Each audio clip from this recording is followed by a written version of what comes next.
learn how to read. Those few words set off this flow where I had dreams, which it turned into goals, which eventually turned into reality.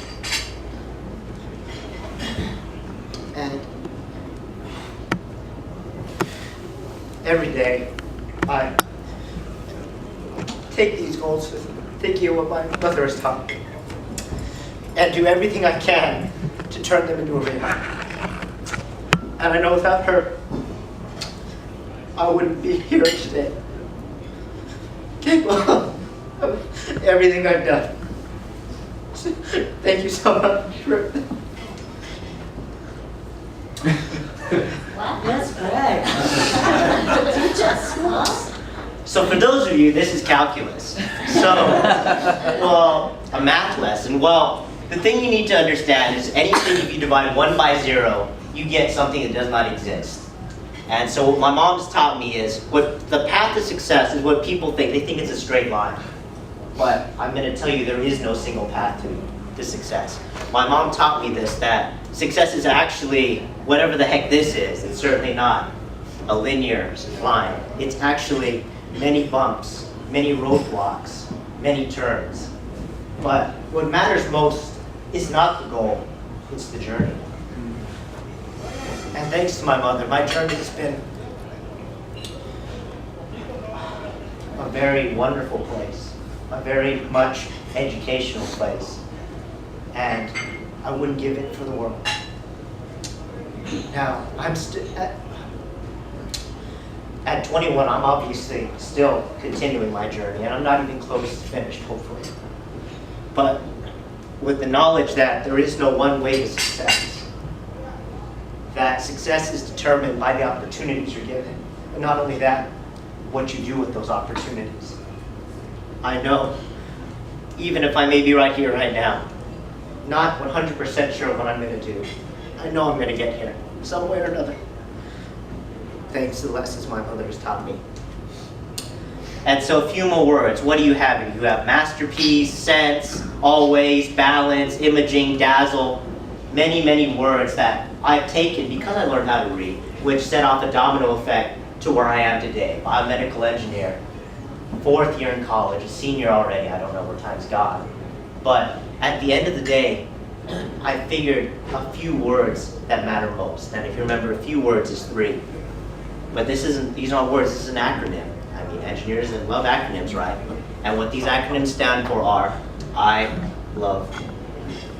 And those are the 3 most powerful words that my mother could have ever given me. Her love. Without you, nothing would have been possible. So Mom, thank you so much for everything. I'm so glad that I had this opportunity to express this gratitude to you. Even if we may have had our problems, I'm so glad I had this opportunity today. So thank you, Mom. I hope you enjoyed today. Today is your day. Happy birthday.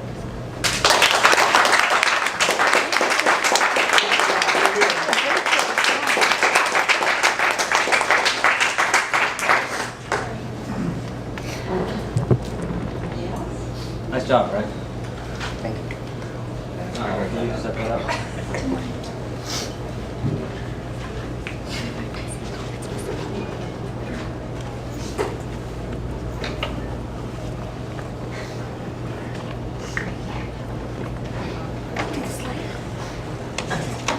See now, you see the difference between Gregory and I is that, see, Gregory wore regular glasses and he didn't bring up. Now we can see it. That's what inexperience knows. Right, experience is the greatest teacher, is it not? That's experience. So I was doing Gloria's PowerPoint, and saw all these pictures. And she didn't know what the hell I was doing. She almost didn't make it here today. We got into a big fight Tuesday night, and she got really pissed off at me. And she goes, "I'm not going to Dave's. I'm not going to Dave's on Saturday." And I said, "Well, whatever. It's okay." But she ended up going anyway. So, I'm gonna get really emotional. So, I want to make sure you don't see my eyes. Okay, Gloria, happy birthday. Gloria and I have been together for 32 years. But before we get started, just a warning. The following program may contain material unsuitable for small children or those offended by actions you yourself have committed in the past that I have been Viewer discretion is advised. You have been warned. Unless you have a picture of it, I deny everything. Bam!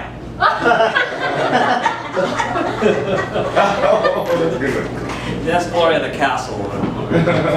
Skeleton in the closet. Okay, so I'm going to do a 50-year tribute to Gloria. So I have like 220 slides. So we have approximately 40 minutes for me to complete this. I can think I do it in 40 minutes. Okay. But before we get started with that, I always start this with my PowerPoints with my students at school. We start with an obligatory.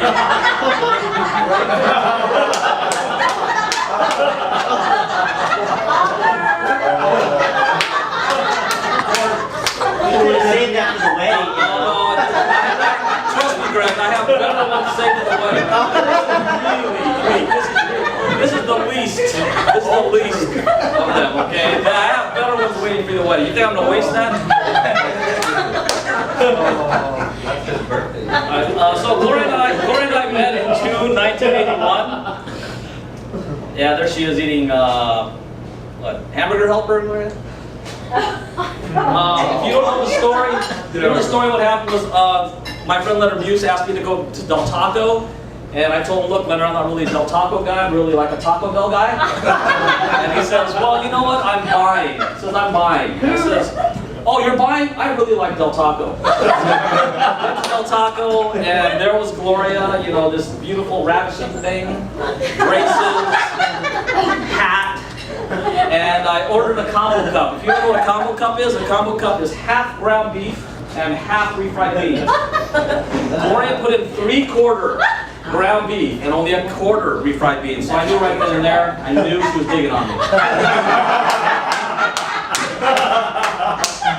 I was working at Sears. And Gloria and Corazon came in.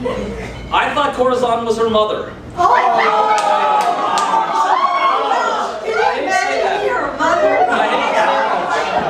I was just so taken aback by Gloria's beauty, right? And she came in to buy her brother a shirt.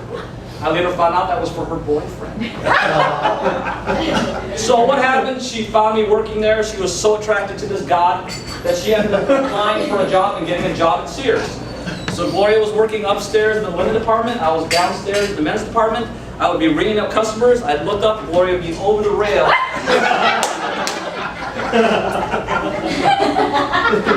So I ended up meeting Gloria's family. So first guy I met, good old Uncle Ralph. Uncle Ralph, just really one of the purest, nicest people I've ever met in my life, right? Just the nicest guy.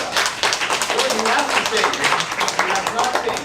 I remember going to Ralph's house. He was playing soccer in the house. Just the ball around the house. You guys remember the old Carson house? There was that big, long play. Ralph was playing soccer. And I remember I really liked Ralph, and I remember when Bob and Corazon got married, and I was standing next to him, and Ralph went up to Bob and says, "Hey Bob, just between you and I, you got my best sister." That was great.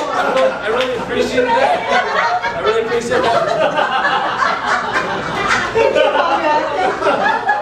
And then it's comeback. And then I got married, and Ralph came up to me and goes, "Hey Conrad, just between you and I, you got my best sister."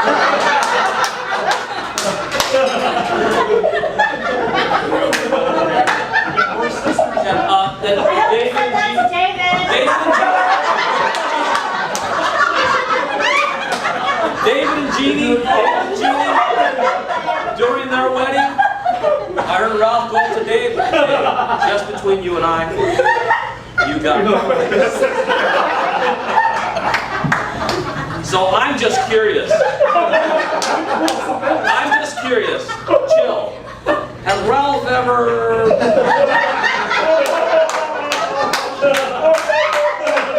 Ralph, you're a hell of a nice guy. Really misses. Junior. Oh my God, Junior.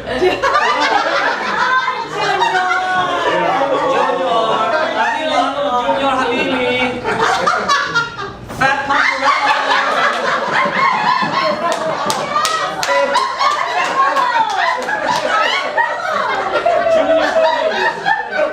Junior believes he looked like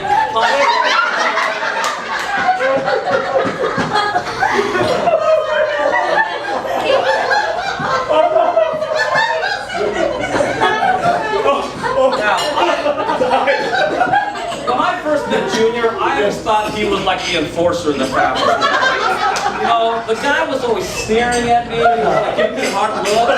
That's true. Yeah, you know, and Junior was kind of buff back then, right? He was always working out, and he was working like 8 jobs. And you know, I go, you know what, I better get to know this guy. I better try and find out what can I find in common with Junior so I can get along with this guy, because he's just giving me hard looks. I hated going down there.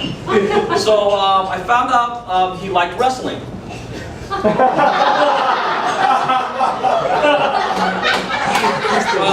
found out he liked wrestling, but I'm not gay, so...